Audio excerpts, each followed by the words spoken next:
last. Darlene's hand hovered over the receiver. She wasn't supposed to answer phones. Her job was simple: clean, empty trash, vacuum, and disappear before the morning staff arrived. But the ringing wouldn't stop, and an inexplicable feeling of dread washed over her. On the seventh ring she picked up. "Cross Industries," she said softly, her voice barely above a whisper. A rapid stream of Japanese erupted from the other end, filled with panic and urgency. Darlene's eyes widened.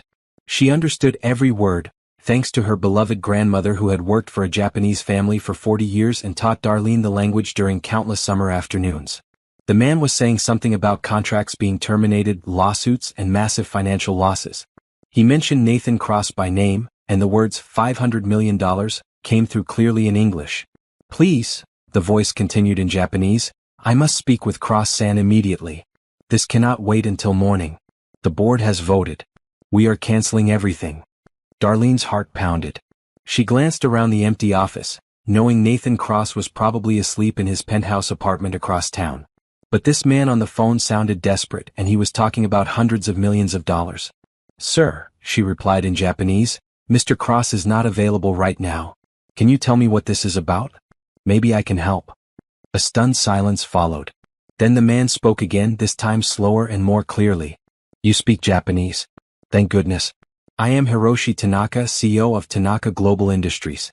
We have been Cross Industries' largest client for 5 years. But there has been a terrible misunderstanding about the delivery schedules for our spring launch.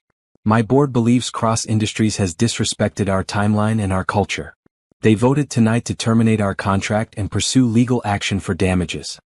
Darlene sank into Nathan Cross's leather chair, the magnitude of the situation hitting her like a freight train. Tanaka Global was indeed Cross Industries' biggest client. She had seen the reports while cleaning Nathan's desk over the months. This contract represented nearly half of the company's annual revenue. "Mr. Tanaka," she said carefully in Japanese, "what exactly happened with the delivery schedule?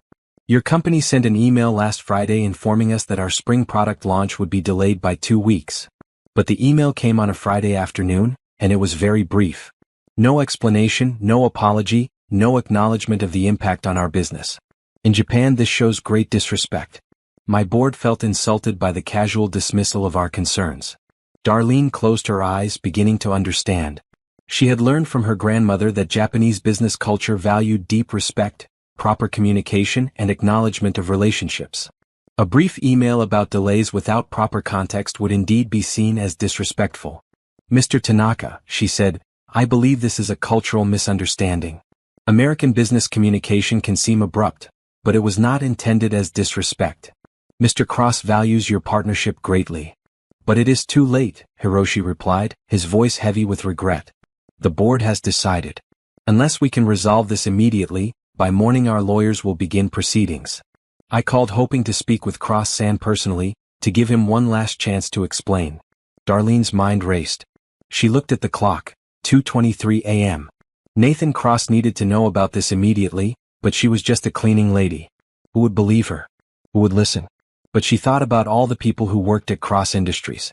The security guards who greeted her warmly each night. The office workers whose family photos she dusted carefully. The maintenance crew who shared their coffee with her during breaks. If this contract was cancelled, many of them would lose their jobs. Have you ever been in a position where you had information that could save others, but you felt too small or unimportant to speak up? What would you do if you were Darlene right now? Share your thoughts in the comments below, and don't forget to subscribe for more stories about ordinary people in extraordinary situations. "Mr. Tanaka," Darlene said, making a decision that would change everything, "please give me your direct number. I will make sure Mr. Cross calls you within the hour. This misunderstanding can be fixed." "You can reach him at this hour?" "I will find a way," Darlene promised, surprising herself with her determination. After taking down Hiroshi's contact information, Darlene hung up and stared at the phone. She was about to call one of the most powerful men in the city at 2:30 in the morning. She was about to step completely outside her role as a cleaning lady and insert herself into a multi-million-dollar business crisis. But she thought about her grandmother, who had always taught her that helping others was more important than following rules. She thought about all the good people who worked here who deserved to keep their jobs. She thought about respect, understanding, and the bridges that could be built between cultures. Darlene picked up the phone again and dialed Nathan Cross's personal number, which she had memorized from seeing it on his desk countless times. As the phone rang on the other end, she realized there was no going back. Whatever happened next would change her life forever. But sometimes, the right thing to do was also the scariest thing to do. The phone connected and a groggy voice answered. "This better be life or death." "Mr. Cross," Darlene said, her voice steady despite her racing heart. "This is Darlene from the cleaning crew. And sir, it really is life or death." Nathan Cross sat up in his bed, instantly alert. In 15 years of running Cross Industries, he had never received a call from his cleaning staff. The woman's voice was calm but urgent, and something in her tone made him pay attention. "Darlene, right? What's happening?" "Mr. Cross, I'm at your office and I just received a call from Hiroshi Tanaka in Japan. He's canceling your $500 million contract unless you call him back within the hour." Nathan's blood turned to ice. "What? That's impossible. Our contract with Tanaka Global is solid until next year." "Sir, there's been a misunderstanding about delivery schedules. Mr. Tanaka said his board voted tonight to terminate the contract because they felt disrespected by an email your company sent last Friday." Nathan jumped out of bed, already reaching for his clothes. "An email? What email?" "Something about a 2-week delay for their spring launch. Mr. Tanaka said it was sent Friday afternoon, very brief, with no explanation or apology." Nathan's heart sank as he remembered. Tom Richardson from operations had sent that email while Nathan was in meetings. It had been a simple notification about production delays due to supply chain issues. Nathan had approved it quickly, not thinking about cultural sensitivities. "Darlene, how do you know about this call? Why did Tanaka call my office line at this hour?" There was a pause. "Sir, I answered the phone because it wouldn't stop ringing. I understood what Mr. Tanaka was saying because he was speaking in Japanese." Nathan stopped buttoning his shirt. "You speak Japanese?" "Yes, sir. My grandmother taught me. She worked for a Japanese family for 40 years. Nathan's mind raced. None of his executives spoke Japanese fluently. They had always used translators for important meetings with Tanaka Global. But this cleaning lady, this woman he had barely noticed despite her working in his office for years, had just received and understood a critical call that could save or destroy his company. "Darlene, I need you to stay exactly where you are. I'm coming to the office now. And I need you to tell me everything Tanaka said, word for word." 20 minutes later, Nathan burst through his office door to find Darlene standing beside his desk, still holding her cleaning supplies. She looked nervous but determined, her brown eyes reflecting the city lights streaming through the floor-to-ceiling windows. "Tell me everything," Nathan said, loosening his tie as he sat down. Darlene took a deep breath and began recounting the conversation in perfect detail. As she spoke, Nathan realized that his brief, business-like email had been interpreted as a complete lack of respect for Tanaka Global's importance. In Japanese culture, such communications required careful consideration, proper context, and acknowledgement of the relationship. He said the board felt insulted by the casual dismissal of their concerns, Darlene explained. In Japan, business relationships are built on mutual respect and understanding. A brief email about delays without explaining the reasons or expressing regret for the inconvenience would be seen as very disrespectful. Nathan ran his hands through his hair. "But we deal with American companies this way all the time. Brief, direct, to the point." "Yes, sir, but Japanese business culture is different. My grandmother always taught me that in Japan, how you say something is often more important than what you say. They value harmony, respect, and maintaining face." Nathan looked at Darlene with new eyes. This woman, who he had barely acknowledged beyond polite nods in the hallway, understood cultural nuances that none of his highly paid executives had grasped. "What did you tell Tanaka?" "I told him it was a cultural misunderstanding, that American business communication can seem abrupt but wasn't intended as disrespect. I said you valued the partnership greatly. He gave me his direct number and said he would wait 1 hour for your call." Nathan checked his watch. "That was 30 minutes ago. Darlene, I need your help. I can't afford to make another cultural mistake on this call. Will you stay and help me navigate this conversation?" Darlene looked surprised. "Me? Sir, I'm just the cleaning lady." "No," Nathan said firmly. "Tonight you're the person who might save this company. Will you help me?" Darlene thought about all the people whose livelihoods depended on Cross Industries. She thought about her grandmother's teachings about helping others and building bridges between cultures. Despite her nervousness, she nodded. "Yes, sir. I'll help you." Nathan immediately called Hiroshi's direct line. When the Japanese executive answered, Nathan could hear the strain in his voice even speaking English. "Cross-san, thank you for calling. I was beginning to think you did not care about our partnership. Hiroshi, I care deeply about our partnership. I understand there was a serious misunderstanding about our communication regarding the delivery delays. I want to make this right. Darlene quietly wrote notes on a piece of paper, coaching Nathan on what to say. She wrote, acknowledge the mistake. Express sincere regret. Ask for his guidance. Nathan followed her prompts. I realize now that our email was insufficient and culturally insensitive. I sincerely regret any disrespect you and your board felt. I value our relationship too much to let a communication error destroy 5 years of partnership. There was a long pause. Then Hiroshi spoke more softly. Cross-san, I appreciate your words. But my board is very upset. They question whether Cross Industries truly understands or respects Japanese business practices. Darlene wrote another note. Ask for the chance to demonstrate respect in person. Hiroshi, would you give me the opportunity to demonstrate our respect properly? I would like to arrange a meeting where we can address your concerns face to face, with the cultural sensitivity this situation deserves. That would require you to come to Tokyo, Hiroshi said.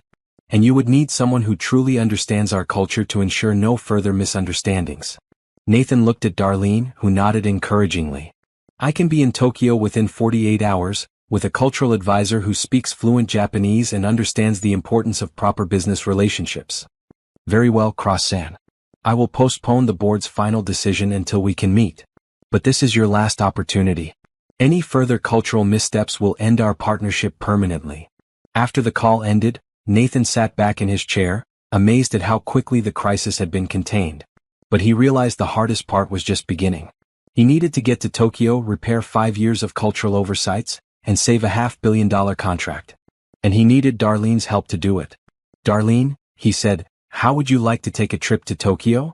Darlene stared at Nathan Cross as if he had just asked her to fly to the moon. Tokyo? Mr. Cross, I've never been on an airplane in my life. Nathan leaned forward in his chair, studying this remarkable woman who had just helped him navigate the biggest crisis of his career. Darlene, in the past hour, you've demonstrated more cultural intelligence than my entire executive team. Hiroshi specifically mentioned needing someone who understands Japanese culture. He was talking about you. But sir, I'm not qualified for international business meetings. I clean offices for a living. You speak fluent Japanese, you understand cultural nuances, and you just saved my company from a $500 million disaster. I'd say you're more qualified than anyone else I know. Darlene sat down slowly in the chair across from Nathan's desk, her mind spinning. I can't just leave my job, my responsibilities here. What if this wasn't about leaving anything behind, but about stepping into something bigger? Nathan asked gently. Darlene, you've been working here for 3 years. In all that time, have I ever really talked to you? Have I ever asked about your dreams, your goals, your potential? Darlene shook her head, not trusting her voice. That's my mistake and I'm sorry for it. But tonight showed me something important. You have skills and knowledge that could benefit not just this company, but everyone who works here. If we lose the Tanaka contract, I'll have to lay off at least 200 people. The weight of that number settled on Darlene's shoulders. 200 families. 200 people just like her, working hard to make ends meet. What exactly would I need to do in Tokyo? She asked quietly. Nathan pulled out a notepad and began writing. First, help me understand what we've been doing wrong culturally for the past 5 years. Second, coach me on proper Japanese business etiquette for our meetings. Third, serve as a translator and cultural bridge during negotiations. And after Tokyo? Nathan paused, considering his words carefully. Honestly, I haven't thought that far ahead. But Darlene, a person with your skills shouldn't be limited to night cleaning. If you help me save this contract, I want to discuss a permanent position that actually uses your talents. Darlene's heart raced. What kind of position? Cultural liaison, international relations, maybe even executive assistant for global accounts. We'll figure out the details later. Right now, I need to know if you'll come to Tokyo with me. Darlene thought about her small apartment, her routine life, her fear of stepping outside her comfort zone. Then she thought about her grandmother, who had always encouraged her to use her language skills but had died before seeing Darlene find the courage to do so. Mr. Cross, if I say yes, I need you to understand something. I've never been in a corporate boardroom. I don't have business clothes for international meetings. I don't know corporate protocols. We'll handle all of that. Tokyo has excellent shopping, and I have a personal assistant who can brief you on business protocols during the flight. You're really serious about this? Dead serious. Darlene, I built this company from nothing. I know talent when I see it, even when it's been hiding in plain sight. Darlene closed her eyes, feeling the weight of the decision. Fear and excitement battled in her chest. If I do this, if I help you save the Tanaka contract, you promise to consider me for a real position here? I don't just promise to consider it. I promise to make it happen. The sincerity in Nathan's voice convinced her. Okay. I'll go to Tokyo with you. Nathan smiled for the first time that night. Excellent. We leave tomorrow evening. That gives us most of tomorrow to prepare. How do we prepare for something like this? Nathan stood up and walked to his bookshelf, pulling out several volumes on Japanese business culture. We study. You're going to teach me everything your grandmother taught you about respect, protocol, and relationship building in Japanese culture. For the next 4 hours, as the sun began to rise over the city, Nathan and Darlene worked together like partners instead of boss and employee. Darlene shared stories her grandmother had told her about the importance of gift giving, the significance of bowing, the art of reading between the lines in Japanese communication. Nathan took notes like a dedicated student, asking questions and practicing phrases. As they worked, the formal barriers between them began to dissolve. Nathan learned that Darlene had a college degree in international studies that she had never been able to use. Darlene discovered that Nathan had built his company while caring for his sick mother, working 18-hour days for years. Why didn't you ever apply for a different position here? Nathan asked during a break. Darlene shrugged. I applied when the company first opened. I was told I didn't have enough experience. After a while, I just accepted that this was my place. That was a mistake on our part. A big one. As the morning staff began arriving, Nathan made arrangements for their trip. He called his travel agent, his personal assistant, and his head of operations. He explained that Darlene would be accompanying him to Tokyo as his cultural advisor and that she should be treated with the same respect as any executive. Sir, his assistant Jennifer asked during one call, should I book separate hotels? Nathan looked at Darlene, who was reviewing Japanese business card etiquette in one of his books. Book a suite with separate bedrooms at the Imperial Hotel. Ms. Whitaker will need appropriate accommodations for a business advisor. When all the arrangements were made, Nathan turned back to Darlene. Are you ready for this? Darlene looked up from the book, her eyes bright with nervous excitement. Mr. Cross, 6 hours ago I was cleaning your office. Now I'm preparing to save your company in Tokyo. I'm not sure anyone could be ready for something like this. But you're willing to try? Yes, sir. I'm willing to try. Nathan extended his hand to her. Then let's go save this company together. As Darlene shook his hand, she realized that her life had just taken the most dramatic turn imaginable. In less than 24 hours she would be on a plane to Japan, sitting across from billionaire executives, using skills she had never imagined would matter. But for the first time in years she felt truly alive. The next morning, Darlene stood in front of her bedroom mirror, hardly recognizing the woman staring back at her. Nathan's assistant Jennifer had arranged for a personal shopper to deliver an entire wardrobe of professional business attire. The navy blue suit fit perfectly, and the transformation from cleaning uniform to executive wear felt surreal. Her phone buzzed with a text from Nathan. Car will pick you up at 2 p.m. Ready to change the world? Darlene smiled despite her nerves. After their all-night preparation session, she felt an unexpected sense of partnership with Nathan Cross. He had listened to every piece of advice, treated her insights with respect, and never once made her feel inferior despite their obvious differences in social status. When the luxury sedan arrived at her modest apartment building, several neighbors gathered at their windows. Darlene had never been picked up by anything fancier than a city bus. As she slid into the leather seats, she thought about her grandmother's favorite saying, opportunities come disguised as challenges. Nathan was waiting at the airport, dressed casually in jeans and a blazer. When he saw Darlene, his expression showed genuine appreciation. You look like you were born for this, he said, helping her with her luggage. I feel like I'm playing dress up, Darlene admitted. That feeling will pass. I felt the same way at my first major business meeting. The secret is remembering that clothes don't make you qualified. Your knowledge and character do. During the 14-hour flight to Tokyo, Nathan and Darlene continued their cultural crash course. The first-class cabin gave them privacy to practice conversations, review Japanese customs, and plan their strategy for the meetings ahead. Tell me about gift giving, Nathan said, reviewing his notes. In Japan, the presentation is almost as important as the gift itself, Darlene explained. It should be wrapped beautifully, offered with both hands and received with gratitude and respect. Never open it immediately unless invited to do so. What kind of gifts are appropriate? Something high quality from your region but not too expensive that it creates an obligation. I suggested items representing American craftsmanship that show thoughtfulness without being excessive. Nathan had followed her advice, purchasing handcrafted items from local American artisans for Hiroshi and his key executives. As the hours passed, their professional collaboration deepened into genuine friendship.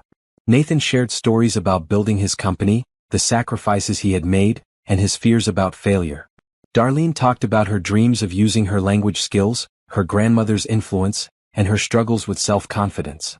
Why did you stay in cleaning for 3 years if you had bigger aspirations? Nathan asked. Darlene considered the question carefully. Fear mostly. And comfort in routine. When you grow up without much money, you learn to be grateful for steady work, even if it's not your dream job. But you took a huge risk answering that phone call. What changed? I realized that staying safe wasn't really keeping me safe at all. It was just keeping me small. Nathan nodded thoughtfully. I understand that feeling. When I started Cross Industries, people told me I was crazy to leave my comfortable corporate job. But comfortable wasn't making me happy. Do you ever regret taking that risk? Never. Even if this Japan trip doesn't work out, I'll never regret betting on myself. And I'll never regret betting on you. The sincerity in Nathan's voice made Darlene's heart skip a beat. She had never had anyone believe in her potential the way he seemed to. When they landed in Tokyo, the city's energy hit them immediately. The efficient organization, the politeness of everyone they encountered, and the underlying cultural emphasis on respect and harmony were exactly as Darlene's grandmother had described. Their hotel suite overlooked the Imperial Palace, and Nathan had arranged for a traditional Japanese dinner to be served in their room as final preparation for the next day's meetings. Remember, Darlene coached as they practiced with chopsticks. In Japanese business culture, patience is a virtue. Don't rush conversations or push for quick decisions. Let relationships develop naturally. That goes against every American business instinct I have, Nathan admitted.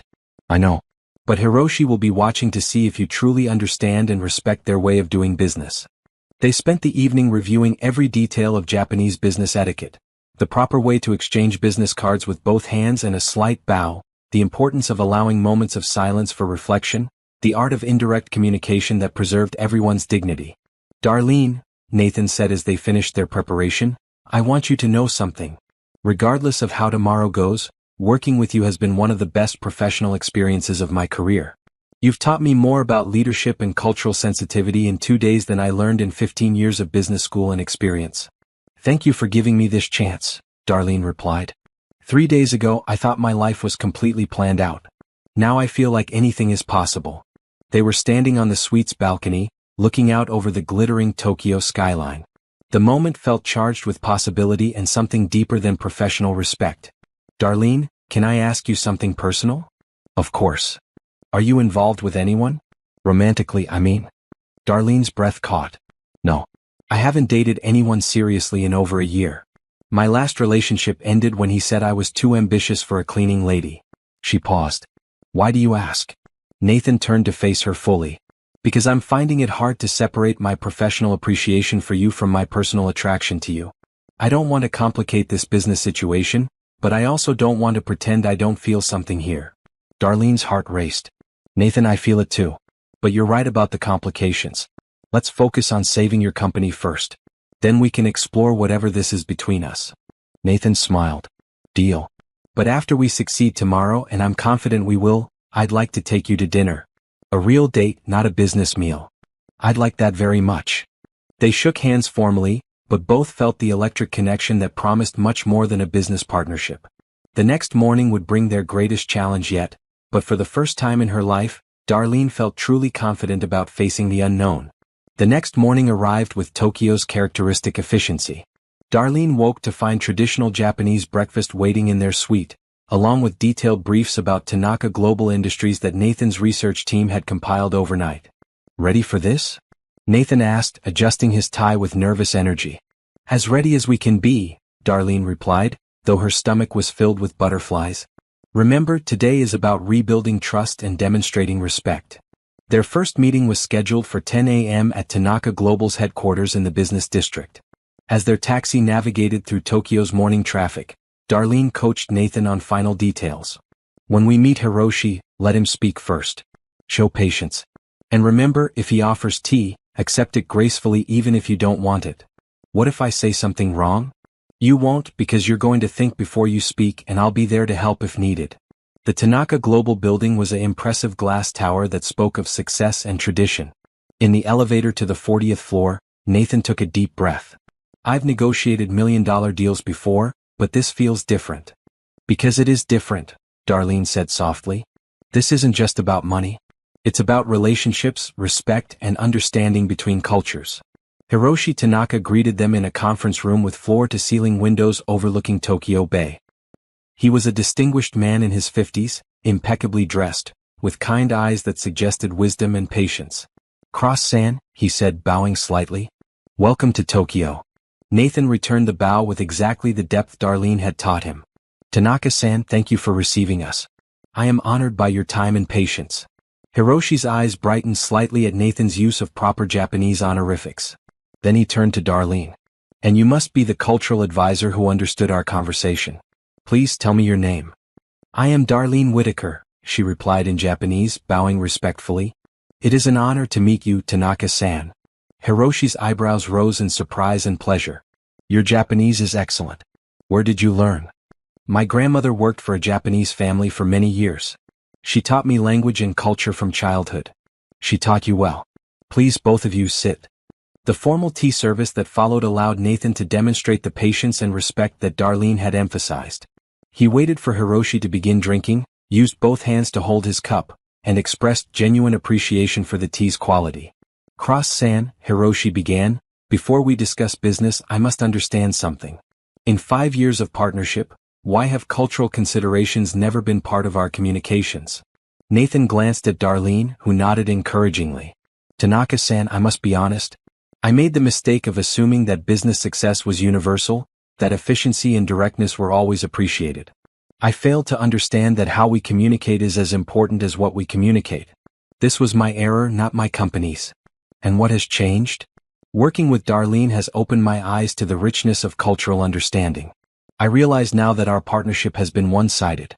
You have adapted to our American business style, but we have never adapted to yours. Hiroshi considered this carefully. What do you propose? We would like to restructure our entire communication approach with Tanaka Global. All future correspondence will be culturally appropriate, respectful of your time zones and business customs. We want to create a true partnership, not just a vendor relationship.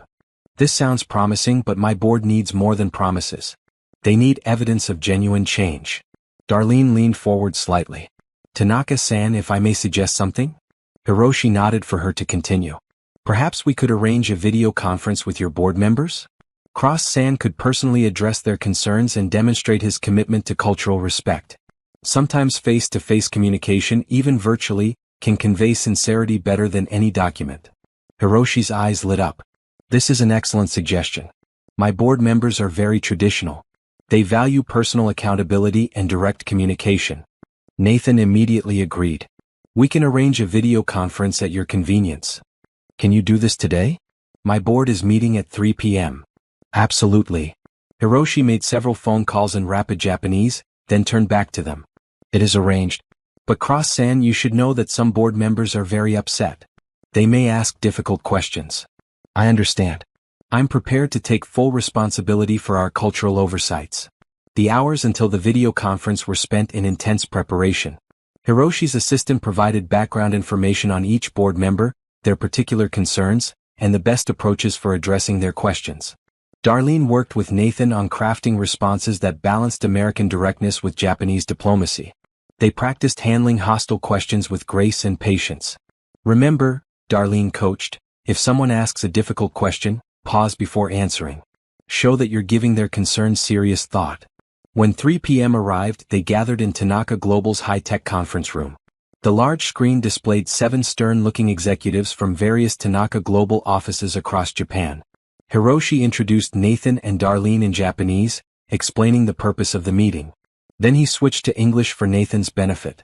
Board members, Cross-san wishes to address your concerns personally. Nathan stood and bowed toward the camera. Honorable board members, I am deeply grateful for your time.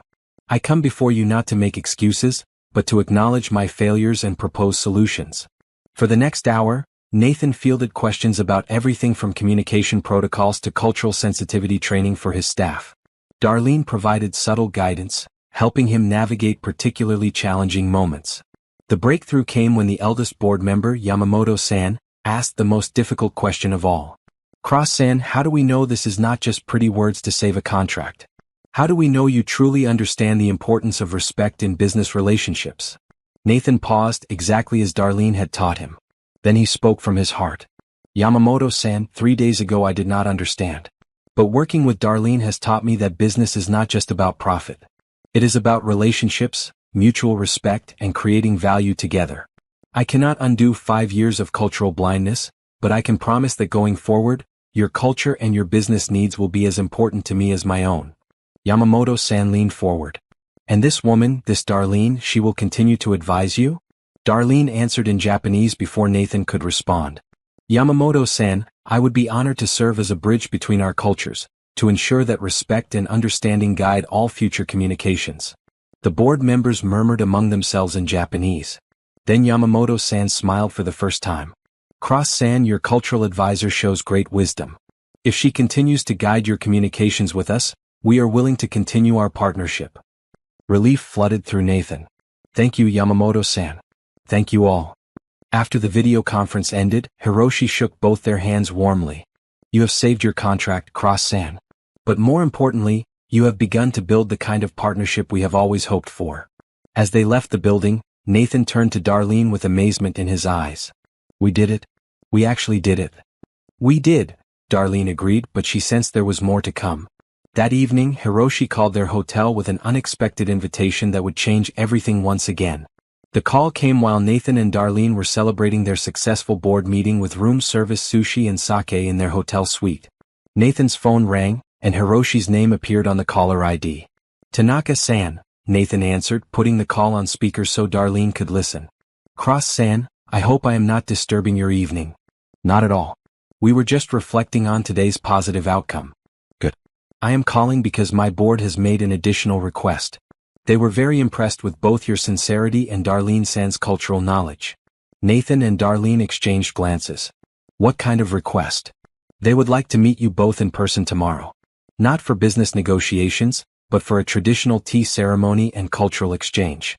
They want to welcome you properly into our business family." Darlene's eyes widened.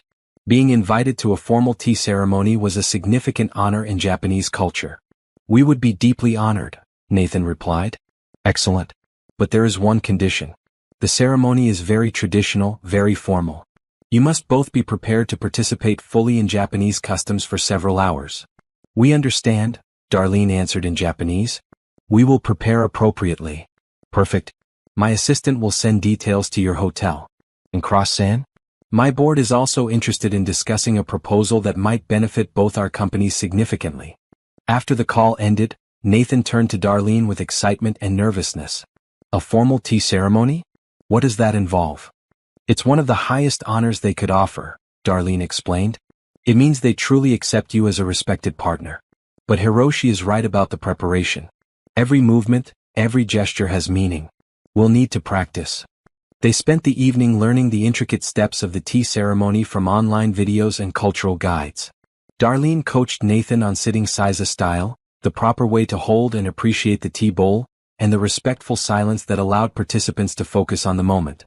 "This is harder than any business negotiation I've ever done," Nathan admitted after an hour of practice.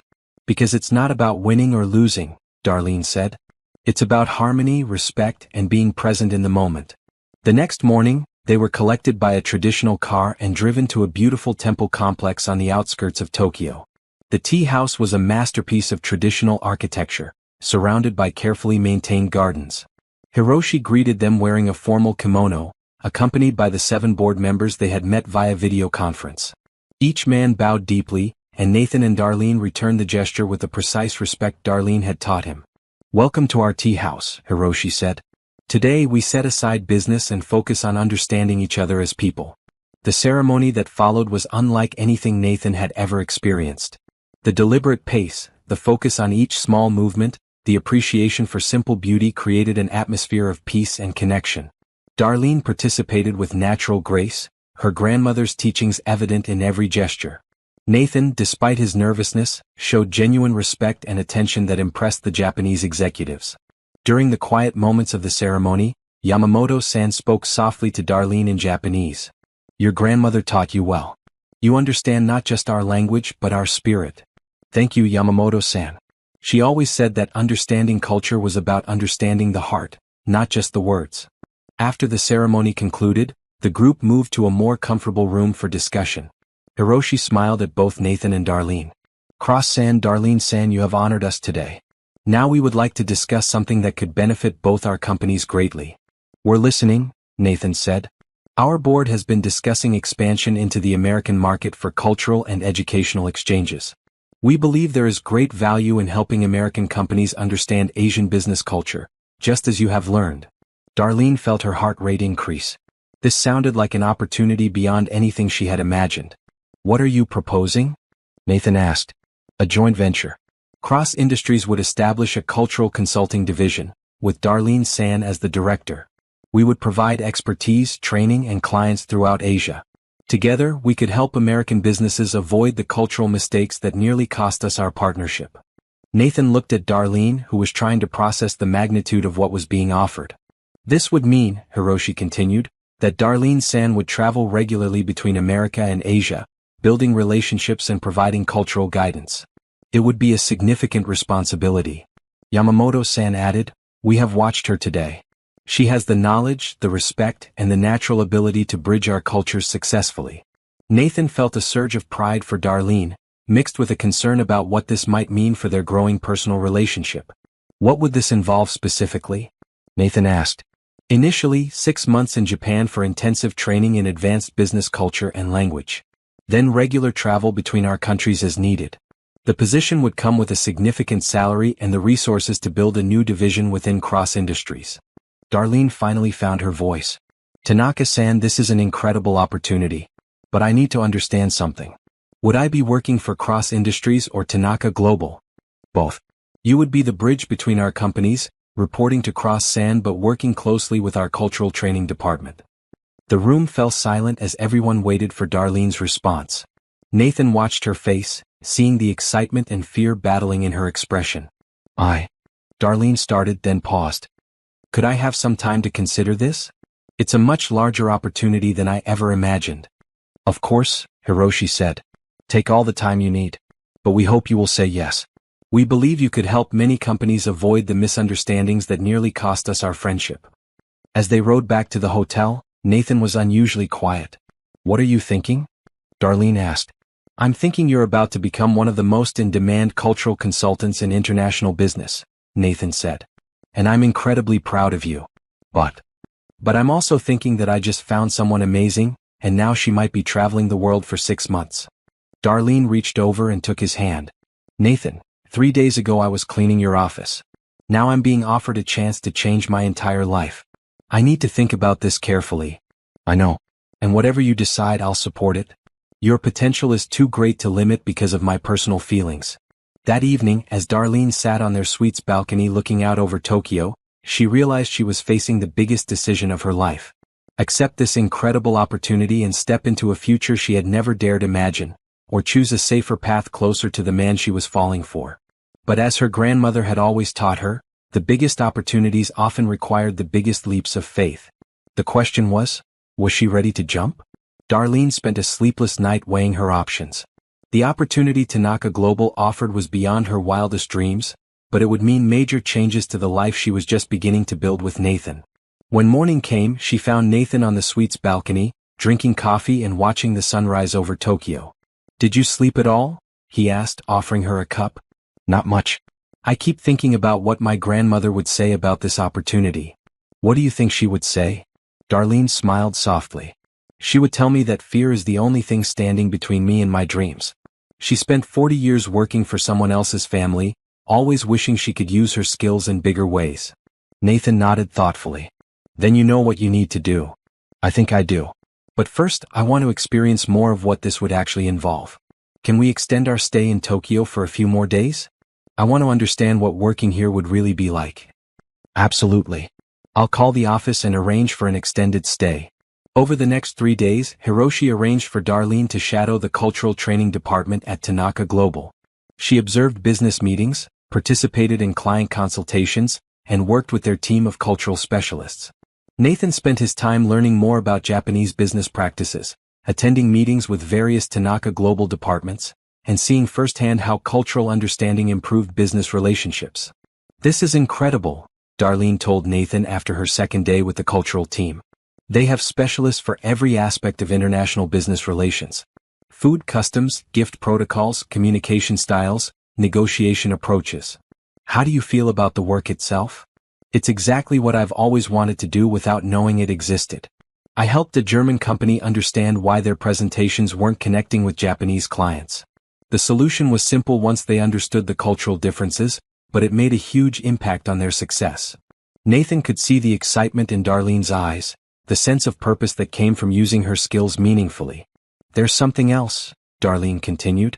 "Hiroshi introduced me to other cultural liaisons who work internationally. They have fascinating careers, traveling the world, helping companies succeed through better cultural understanding. Are you getting closer to a decision?" "I think so. But Nathan, I need to know something. What happens to us if I take this position?" Nathan took her hands in his. "Darlene, I care about you deeply. These past few days have shown me what an amazing partnership we could have, both professionally and personally. But I won't ask you to limit your potential for my comfort. That doesn't answer my question. If you take this position, we'll figure out how to make a relationship work despite the distance and travel. If that means I visit you regularly, or we plan our schedules around each other, we'll find a way. And if it doesn't work out? Then at least we'll know we didn't let fear stop either of us from pursuing our dreams." That evening, Hiroshi invited them to dinner at a traditional restaurant where business decisions were often made informally. The setting was elegant but relaxed, allowing for honest conversation. "Darlene-san," Hiroshi said over perfectly prepared sushi, "have you had enough time to consider our offer?" "I have, and I'm incredibly honored by your confidence in me. But I have some questions about the practical aspects." "Please ask anything." "The 6 months of training in Japan, would that be continuous, or could it be broken into shorter periods?" "We are flexible. Many of our cultural liaisons prefer to spend 2 or 3 months at a time here, with breaks to return home and apply what they've learned." Nathan felt relieved. Extended separations would be difficult, but shorter periods seemed manageable. "And after the training period?" Darlene continued. "You would be based in America, but travel here quarterly for advanced training and relationship building. Most of your work would involve American companies seeking to do business in Asia."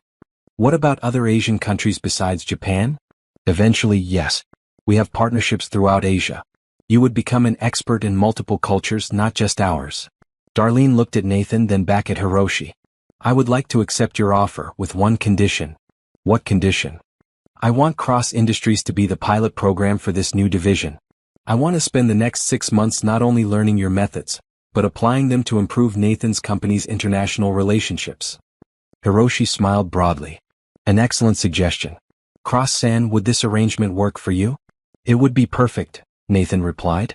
"Having Darlene implement cultural training at Cross Industries while she learns would benefit everyone." "Then we have an agreement," Hiroshi said, raising his sake cup. "To new partnerships and cultural understanding." As they drank the traditional toast, Darlene felt a surge of excitement mixed with nervousness. She was about to embark on a career she had never imagined possible. Later that evening, as they walked through Tokyo's bustling Shibuya district, Nathan took Darlene's hand. "How are you feeling about your decision?" "Scared and excited and grateful," Darlene admitted. 3 months ago, the biggest decision in my life was choosing which buildings to clean on which nights. Now I'm about to become an international cultural consultant." "Do you regret answering that phone call?" Darlene stopped walking and turned to face him. "Never. That phone call changed everything. It brought me this opportunity, this career, and—" She paused, looking into his eyes. "It brought me you." Nathan smiled and pulled her closer. "For the record, I think you're going to be amazing at this job. Even if it means I'll be traveling constantly? Especially because of that. The world needs more people who can build bridges between cultures. And I need you to be happy and fulfilled, even if it means sharing you with the rest of the world."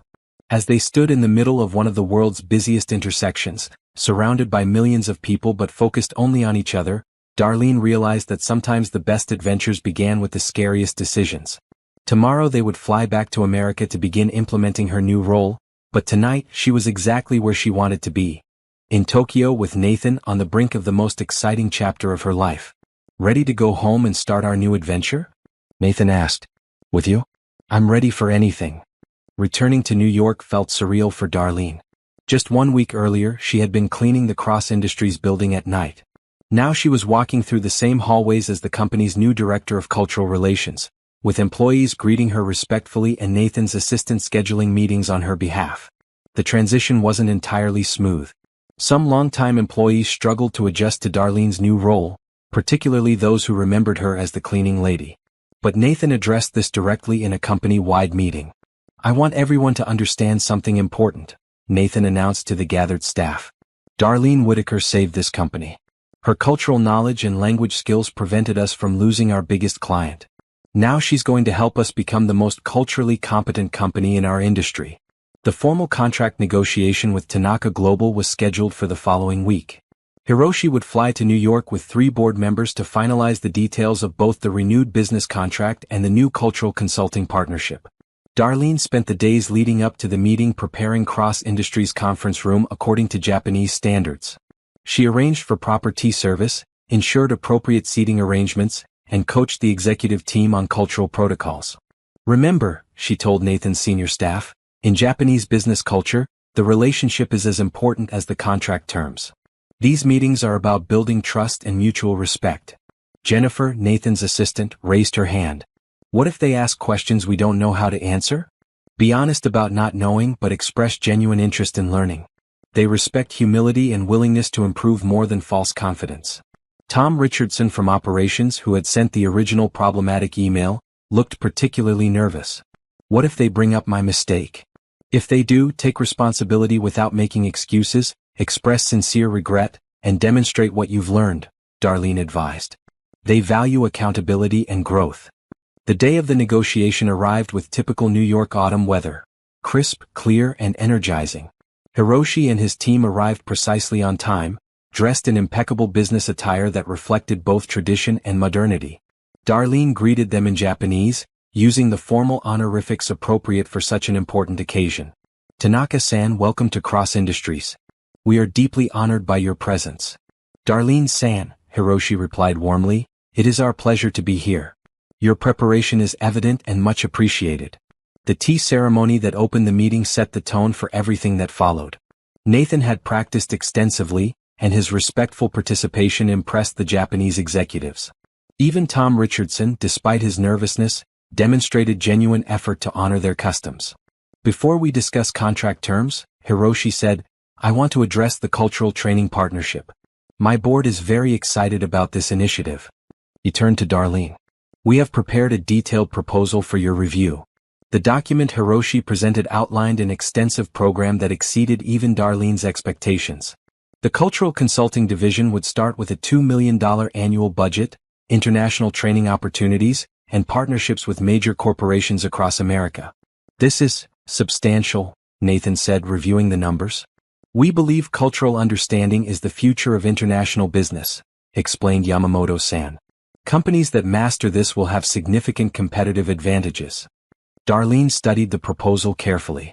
Tanaka-san, this program would help dozens of American companies improve their international relationships. But I want to ensure we can deliver quality training, not just volume. An excellent concern, Hiroshi nodded.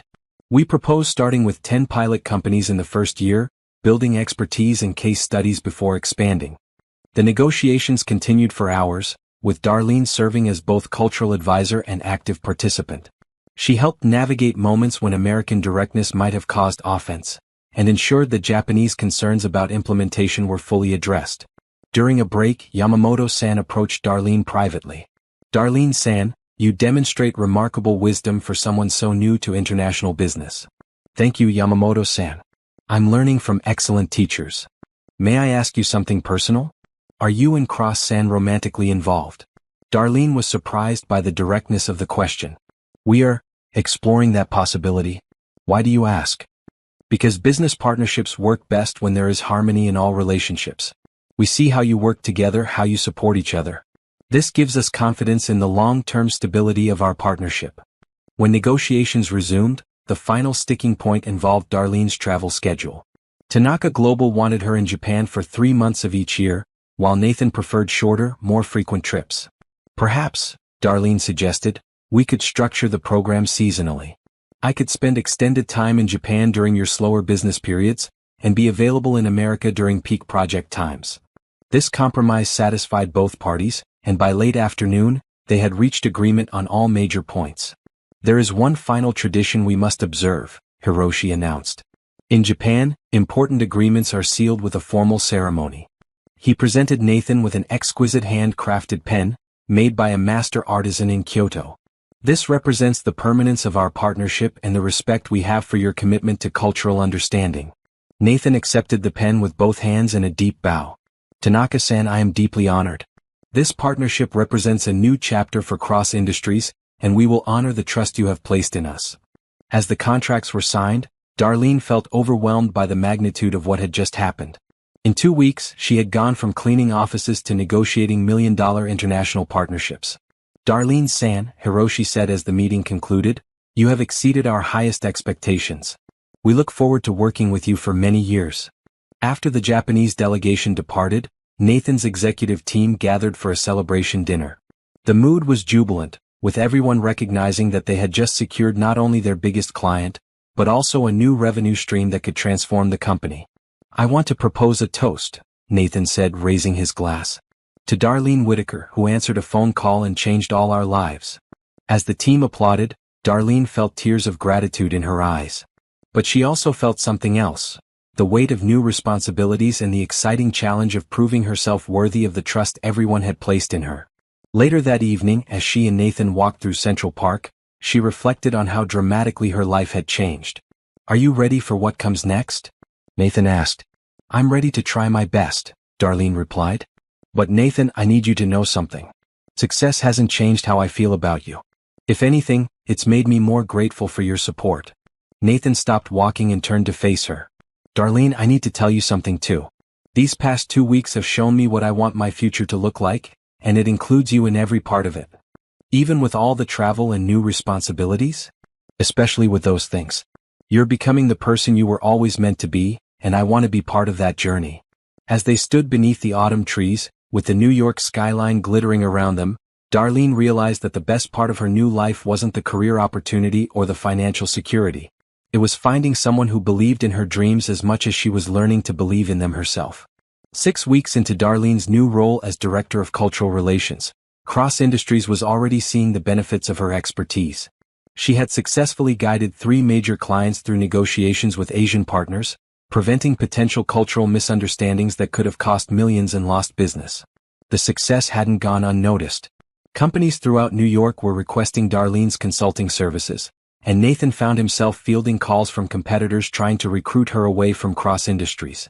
We need to talk, Nathan said, finding Darlene in her new office, which was decorated with cultural artifacts from her recent business trips to Japan, South Korea, and Singapore. About what? Darlene asked, looking up from a cultural sensitivity training manual she was developing. About your future here. And about us. Nathan sat down across from her desk, his expression serious but warm. Darlene, you've exceeded everyone's expectations, including mine. But I'm getting calls from major corporations offering to double, even triple your salary to come work for them. Are you asking me to leave? Absolutely not. I'm asking you to let me make sure you never want to leave. He pulled out a formal document from his briefcase. This is a new contract offer. It makes you a partner in Cross Industries with equity in the company and a salary that matches your value to our organization. Darlene's eyes widened as she reviewed the numbers. The offer was more money than she had ever imagined earning, along with significant ownership in the company. Nathan, this is incredibly generous, but I need to understand your motivation. Are you offering this because you think I deserve it, or because you're afraid of losing me? Both, Nathan admitted honestly. You've earned this through your performance. But I also can't imagine running this company without you as my partner, professionally and personally. Think about how many people achieve their dreams only to discover that success feels empty without someone special to share it with. What would you do if you had to choose between an amazing career opportunity and the person you love? Tell us in the comments, and subscribe to follow Darlene's journey as she navigates love and success. You said professionally and personally. Are you mixing business with romance? Nathan stood up and walked around the desk to where she was sitting. Darlene, I've been trying to keep those separate, but I can't anymore. I'm in love with you. I love your intelligence, your courage, your integrity, and the way you've transformed not just this company, but my entire perspective on business and life. Darlene felt her heart race. Nathan, I love you too. But I need to be sure that this partnership offer isn't just about your personal feelings. Look at the metrics, Nathan said, pointing to the performance reports on her desk. In 6 weeks, you've brought in 3 new major clients, prevented 2 cultural crises that could have cost us millions, and established a training program that other companies are paying us to replicate. This offer is based on results, not romance. And if things don't work out between us personally, then we'll figure out how to maintain a professional partnership while we work through our personal issues. Darlene, you're too valuable to this company for me to let personal complications affect business decisions. Darlene stood up and walked to the window overlooking the city where her journey had begun just 2 months earlier. Nathan, I accept your offer. Both the business partnership and the personal relationship. Just like that. She turned back to him with a smile. My grandmother always taught me that when good things come into your life, you should accept them with gratitude instead of fear. This is good, Nathan. We're good together. Nathan crossed the room and pulled her into his arms. I love you, partner. I love you too. But we should probably set some ground rules about mixing business and personal relationships.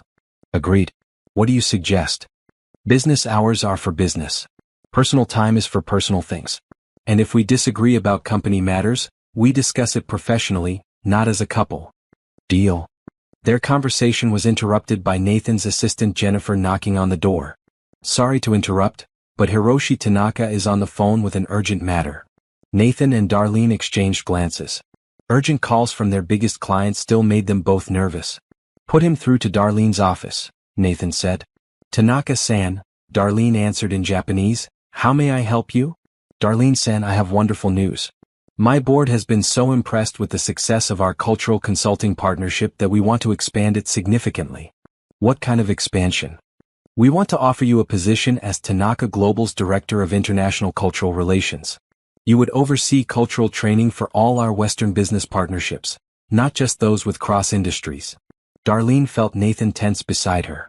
That sounds like a significant opportunity, Tanaka-san. It is. The position would come with a substantial salary increase, international travel to establish programs in Europe and South America, and the chance to build cultural understanding on a global scale. And my responsibilities with cross-industries? Those would continue but as part of a larger portfolio. Cross-industries would become our flagship Western partner, with you serving as the bridge between our companies. Nathan was writing notes on a pad, trying to follow the conversation despite the language barrier.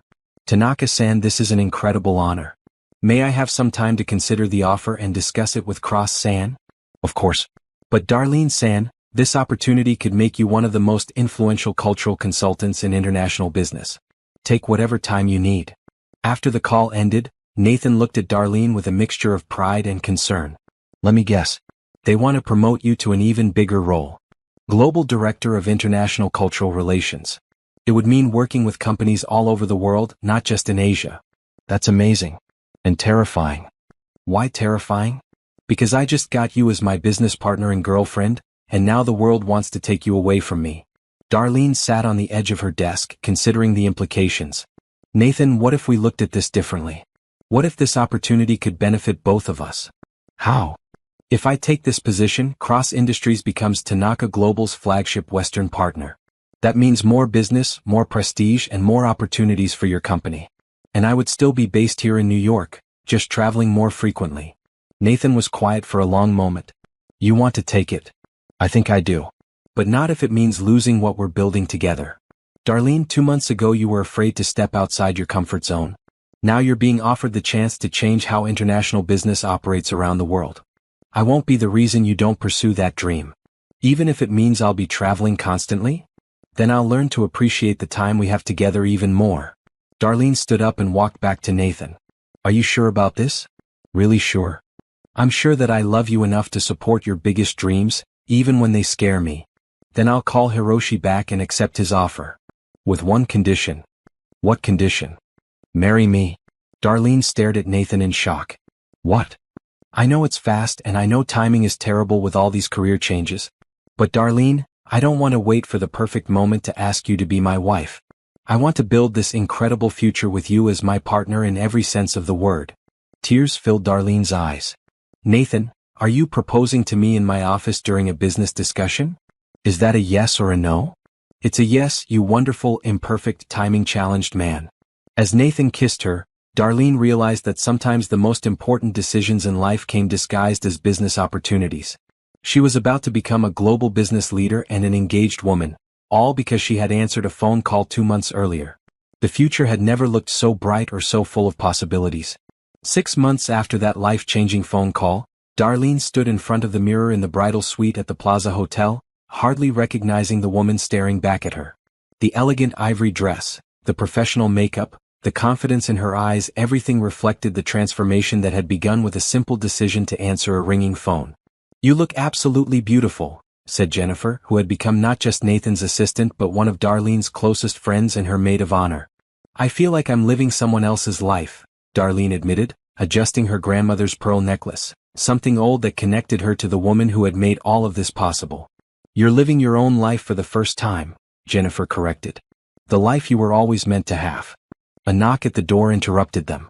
Hiroshi Tanaka entered, immaculate in his formal morning coat, carrying a small wrapped gift. Darlene-san, you honor us by including Tanaka Global in your wedding celebration. Tanaka-san, you're not just a business partner. You're the reason Nathan and I found each other. Hiroshi smiled and presented the gift. This is from my wife and me. Something to remind you that the best partnerships in business and life are built on mutual respect and understanding. Inside the elegant box was a stunning piece of Japanese art. 2 cranes carved from jade, their necks intertwined, symbolizing lifelong partnership and good fortune. It's perfect, Darlene said, tears threatening her carefully applied makeup. Are you ready for this? Hiroshi asked gently. More ready than I've ever been for anything. The wedding ceremony took place in the plaza's elegant ballroom, decorated with flowers representing both American and Japanese traditions. Nathan's family had flown in from California, initially skeptical about his whirlwind romance with a former cleaning lady but won over completely by Darlene's warmth, intelligence and obvious love for their son.